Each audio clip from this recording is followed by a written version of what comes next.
Hai teman-teman semua, pada kesempatan kali ini kami dari kelompok 7 akan menjelaskan tentang strategi-strategi masuk ke pasar internasional.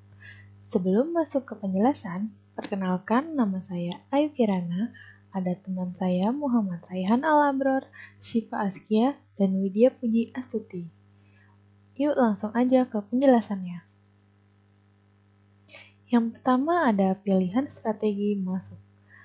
Ada beberapa jalur untuk masuk ke pasar internasional. Antara lain, yang pertama ada ekspor, yaitu mengirim atau menjual produk ke luar negeri. Yang kedua ada aliansi strategi, terdiri dari lisensi, waralaba atau franchising, yaitu menggunakan merek dagang, ada joint venture, lalu ada kontrak manufaktur. Yang ketiga ada investasi langsung. Ini adalah gambaran dari pilihan strategi masuk pasar internasional. Selanjutnya ada kriteria pemilihan strategi masuk. Yang pertama ada ukuran dan pertumbuhan pasar. Jadi, kita harus memperhatikan ukuran dan pertumbuhan pasar yang akan kita masuki. Yang kedua ada risiko, yaitu memahami risiko yang akan dihadapi. Yang ketiga ada peraturan-peraturan pemerintah host country. Yang keempat ada lingkungan persaingan. Jadi, kita mengamati saing kita seperti apa agar tidak kalah saing. Yang kelima ada infrastruktur lokal, yaitu bagaimana infrastruktur yang ada di tempat yang akan kita masuki.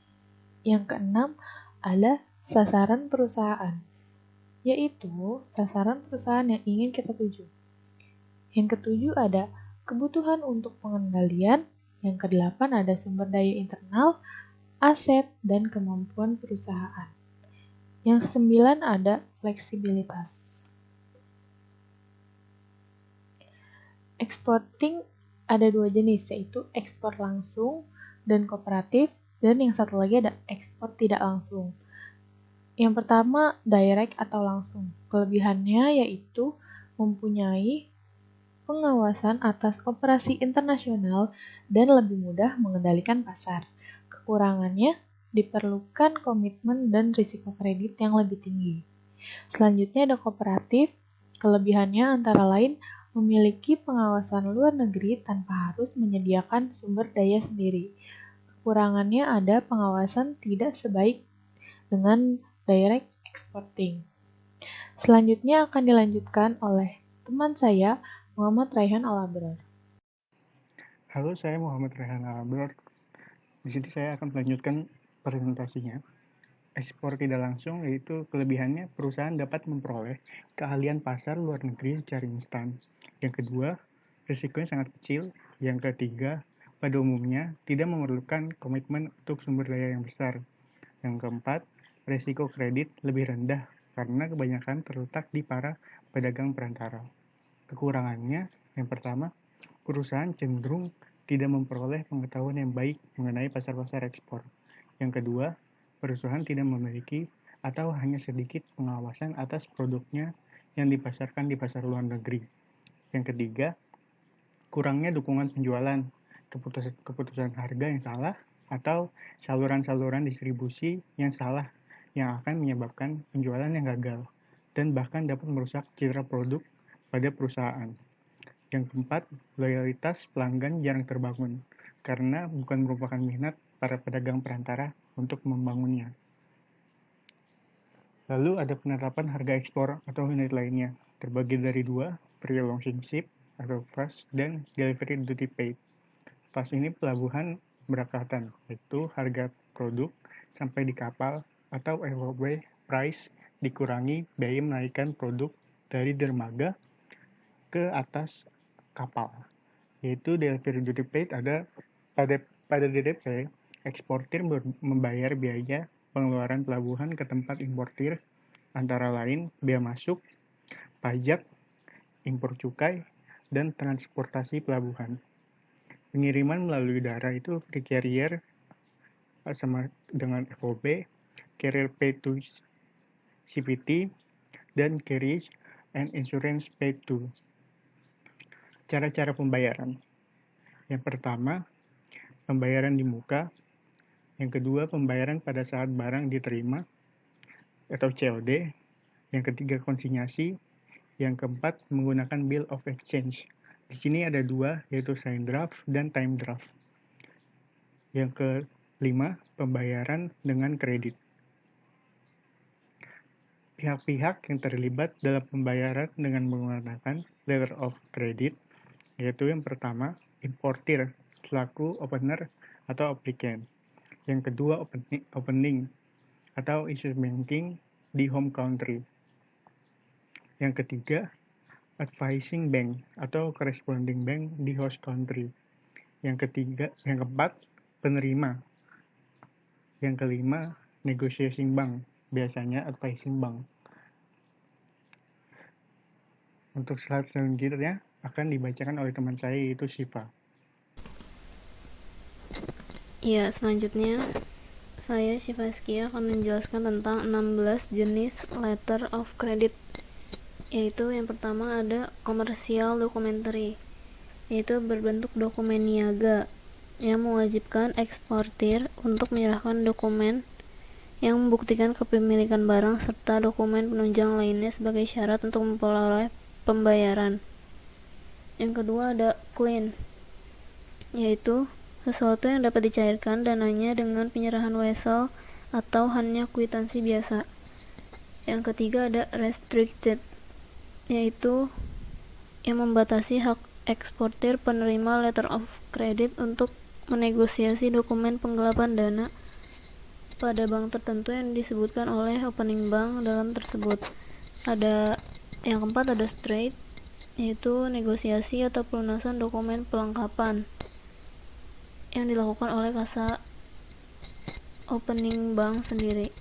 Yang kelima ada reversible, yaitu importir dapat dibatalkan kembali kapanpun tanpa memerlukan persetujuan eksportir.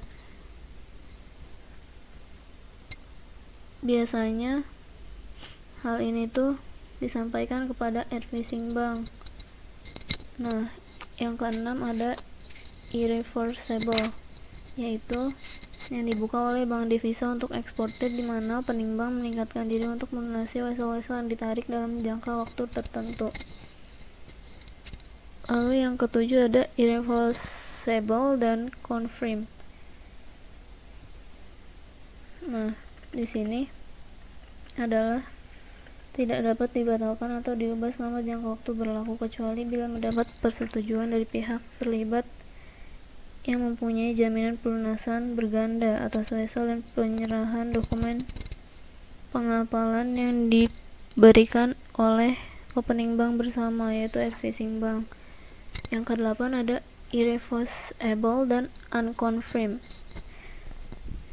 yaitu sama-sama dengan irreversible letter of credit biasa, hanya dalam penyampaiannya itu berupa amanat pembukaan, yaitu advising bank dengan tegas menyatakan bahwa mereka tidak ikut serta dalam memberikan jaminan pada letter of credit tersebut. Yang ke-9 ada red clause, yaitu memberikan hak kepada eksportir untuk mencairkan sebagian tertentu dari dana letter of credit tersebut sebagai uang muka dengan penyerahan kwitansi biasa dan surat pernyataan memenuhi janji. Yang ke-10 ada revolving, yaitu kredit yang tersedia dapat dipakai ulang tanpa perlu mengadakan perubahan syarat. Terus pemakaian ulang dapat dilakukan untuk waktu dan nilai atau nilai saja. Yang ke-11 ada transferable, yaitu memberikan hak kepada eksportir penerima letter of credit untuk mengalihkan atau menguasakan haknya itu kepada pihak lain atau eksportir lain yang menyanggupi. Yang ke-12 ada back to back, yaitu yang dibuka oleh eksportir penerima untuk eksportir atau produsen kedua yang dengan menjaminkan letter of credit yang diterimanya. Yang ke-13 ada standby, yaitu semacam jaminan bank yang dikeluarkan oleh mitra dagang asing untuk menjamin penjaminan yang dilakukan perusahaan lokal yang bekerja sama dengan mitra dagang asing tersebut. Yang ke-14 ada Husensi, yaitu yang mengharuskan eksportir menerima letter of credit untuk menarik vessel berjangka, yaitu long billing of exchange, dan berupa vessel unjuk yaitu straight draft sebagaimana lazimnya. Yang ke-15 ada merchant, yaitu yang dibuka oleh importer untuk eksportir yang memberikan hak kepada eksportir penerima letter of credit untuk menarik vessel terhadap importir, dan importir pembuka letter of credit itu menjamin untuk melunasi vessel-vessel tersebut pada saat jatuh tempo. Yang terakhir ada open, yaitu memberikan hak kepada eksportir penerima letter of credit untuk menegosiasi dokumen pengapalan melalui bank mana saja yang diinginkannya. Nah, selanjutnya ada hambatan-hambatan ekspor. Yang pertama, resiko pembayaran dan eskalasi. Dan yang kedua, eskalasi harga. Lalu ada sistem tarif impor, yaitu ada tarif tunggal. Tarif tunggal itu berlaku untuk setiap produk item yang dikenakan pada semua negara atau berbentuk dua tarif atau lebih.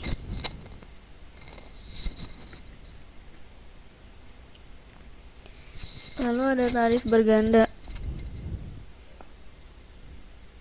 yaitu yang ditetapkan pada produk dari negara-negara atau kelompok yang berbeda.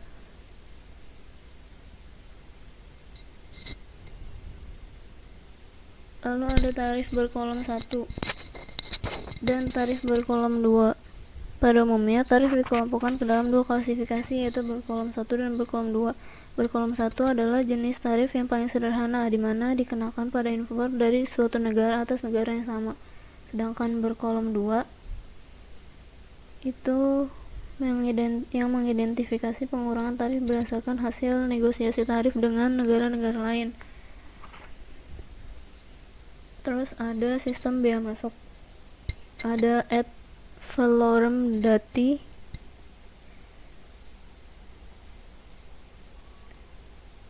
yaitu dinyatakan dalam sebuah persentase atau nilai barang. Spesifik dati yang dinyatakan dalam nilai nominal tertentu atau specific amount of currency per unit barang seperti berat, volume, panjang, atau satuan ukuran lainnya. Lalu ada anti-dumping dati yang dikenakan oleh pemerintah host country jika dianggap terjadi praktik dumping harga pada barang impor. Yang selanjutnya ada countervailing dati, yaitu pengenaan bea masuk tambahan terhadap barang yang diimpor dari sebuah negara pengekspor yang telah memberikan subsidi terhadap barang tersebut. Yang terakhir ada temporary surcharge,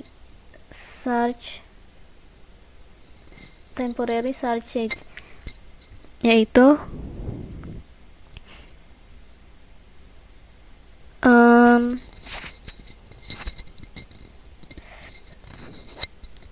sistem bea masuk yang diberlakukan di Inggris dan di Amerika untuk melindungi industri lokal secara khusus sebagai respon atau defisit neraca pembayaran atau balance of payment.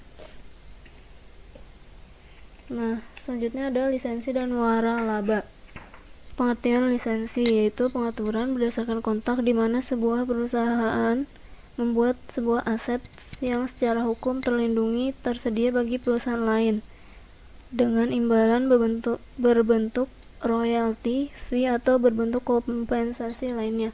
Sedangkan waralaba yaitu pengaturan berdasarkan kontrak di mana pewaralaba atau franchisor memberikan kepada terwalaraba atau franchise hak untuk menggunakan nama dan merek dagang, model-model bisnis, atau penggunaan know-how perwalaraba dalam sebuah wilayah tertentu untuk sebuah jangka waktu tertentu. Jenis-jenis waralaba yaitu ada master franchise, area franchise, dan single unit franchise. Selanjutnya akan dilanjutkan oleh teman saya, Widya Puji. Saya, Widya Puji Astuti, akan menjelaskan mengenai perbedaan lisensi dan waralaba. Di sini ada franchising atau waralaba, yaitu hak-hak franchise bersifat hak-haknya itu aktif. Sedangkan licensing atau lisensi, hak-haknya itu bersifat pasif.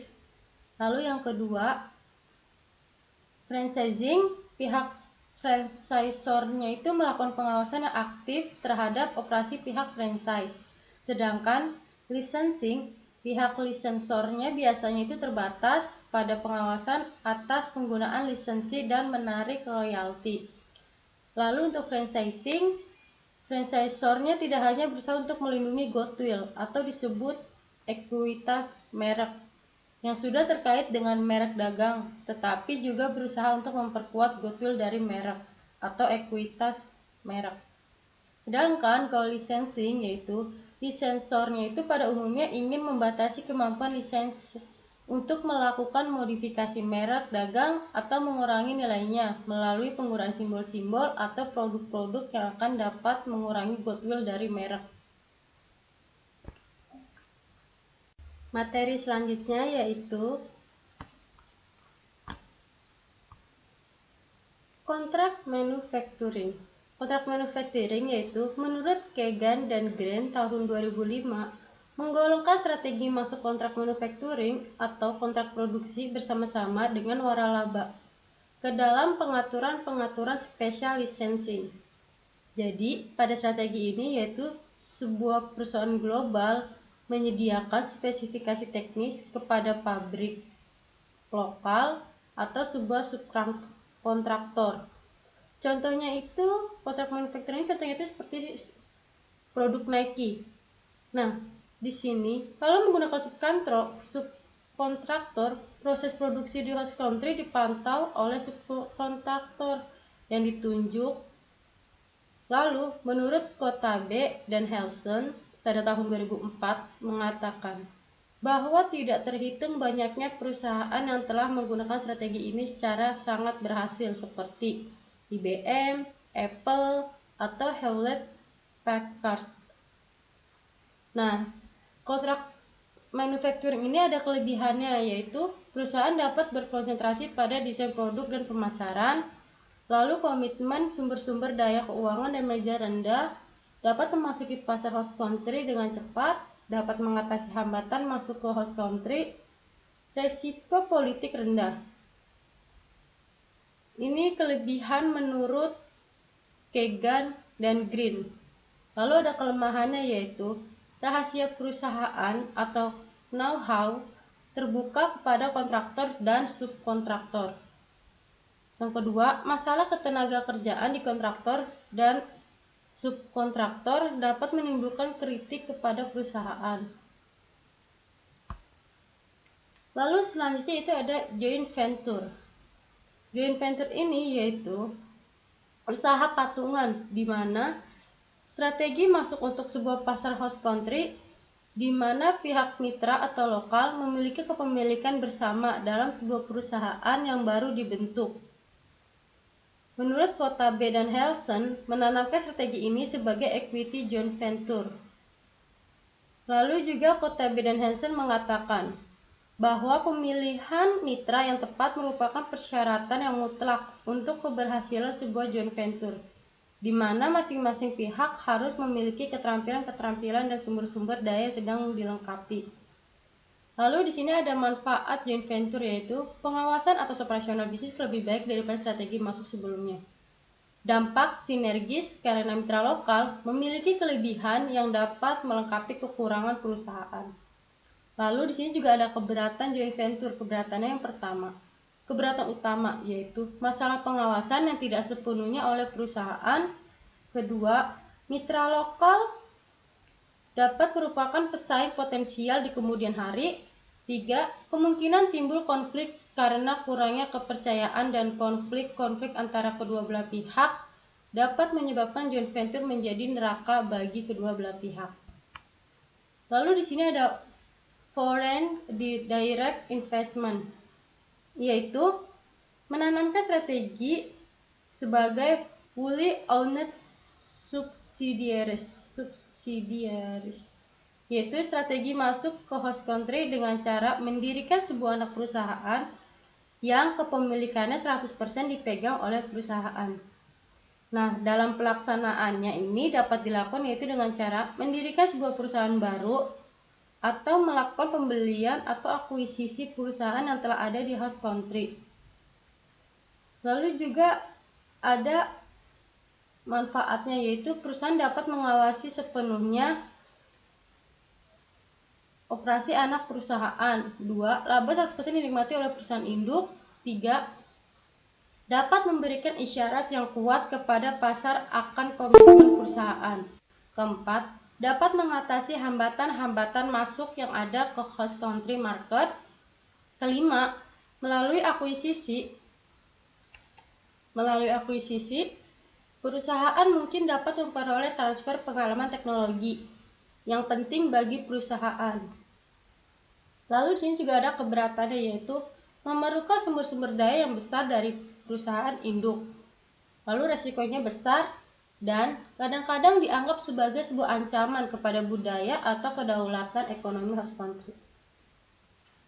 Lalu di sini juga Bradley mengemukakan beberapa alasan sebuah perusahaan menerapkan strategi ini. Jadi ada beberapa alasan yang mengenai perusahaan kok bisa memilih foreign direct investment, yaitu pertama, untuk memperbaiki efisiensi operasional, lalu kedua, untuk mengurangi risiko, ketiga, untuk mengembangkan pasar, keempat, untuk merespon kebijakan pemerintah host country. Itu adalah materi tentang strategi masuk ke pasar internasional. Semoga bermanfaat. Terima kasih. Wassalamualaikum warahmatullahi wabarakatuh.